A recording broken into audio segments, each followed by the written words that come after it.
Recently, astronauts from the Artemis program returned from space, and I saw a question in one of the photos that made me stop and realize there's something to explain here. How do you eat in space? Let's find out. Our intuition tells us that food just goes down the throat with the help of gravity, but that's not exactly true. Food doesn't fall down the esophagus, rather it's pushed down toward the stomach. Gravity helps a bit, but it doesn't really have much of an effect. Our esophagus, using waves of smooth muscle contractions around it, helps push the food toward the stomach.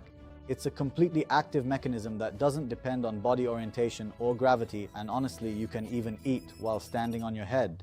But there are some interesting differences between eating in zero gravity and eating on Earth, and one of them is that there's no sense of down and swallowing feels strange.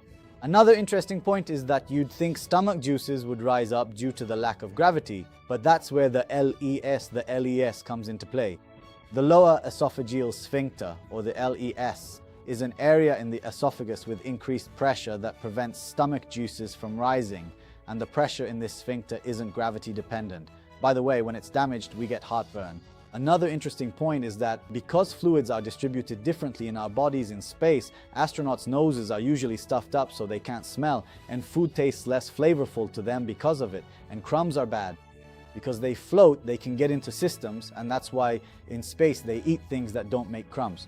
Drinking is almost always through pouches, unless they're trying to make some kind of video, and in general, the eating experience is compromised.